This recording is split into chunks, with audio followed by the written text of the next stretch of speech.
Sasa naambia kuna kitu Dijafra alinifunza silisahau. Kitu gani hiyo? Gani hiyo? Kuna vitu zingine sijui majina yake. Kama gani? Lakini najua.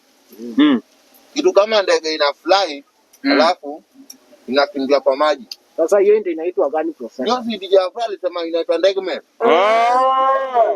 Ndegman. Hakuna, no one can come from somewhere to convince me. Hata mimi sijaisikia jina ingine. Hiyo ndio jina yake ndegman. Alafu kuna ingine pia alinifunza mimi. Ati dem ile nini ya kitovu. Kitovu. Ati mkonyonyo. Mkonyonyo.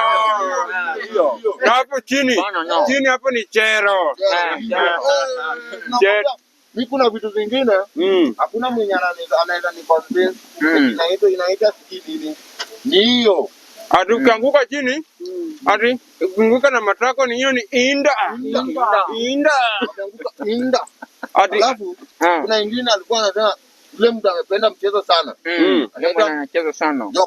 Jokopai. Nakumbuka kuna mtu anaitwa Jokopai Magego. Jokopai Magego huyo. Alafu mpishi. Mpishi alikuwa anaitwa Kaparo.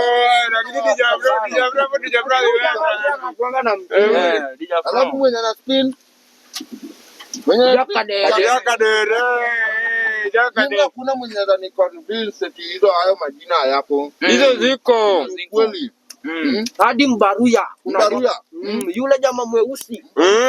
Huyo mtu mweusi sana. Ni Mbaruya. Lakini Dijafra kuna wakati aliweza bwana. Dijafra vibe zake zilikuwa zina flow. Nakwambia nilikuwa natoka shule. Niape shule. Niende ni watch Dijafra. Alafu kuna mwingine hapo walipenda kuweka saa 10 hapo saa zile umetumwa. Unaingia pale una watch. Na watch na pesa umetumwa. Na pesa umetumwa na ukirudi usiku. Boko. Uchapu. Mimi mama yangu alikuwa ananichapa. Alikuwa ananipiga. Unapigwa na ile kitu ya kufanya chapa TV. Ile wanaita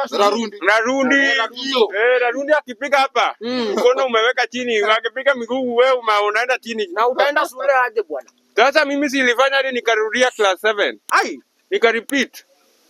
Nikarepeat bwana. Ya Rarundi. Lakini nilikuwa nimebeza mamangu, akianza kunichapa. Naenda mahali kuna TV nashika TV, akinipiga hivi na mama naangusha hii. Lakini hata wewe akaacha. Lakini hujawapia na wewe.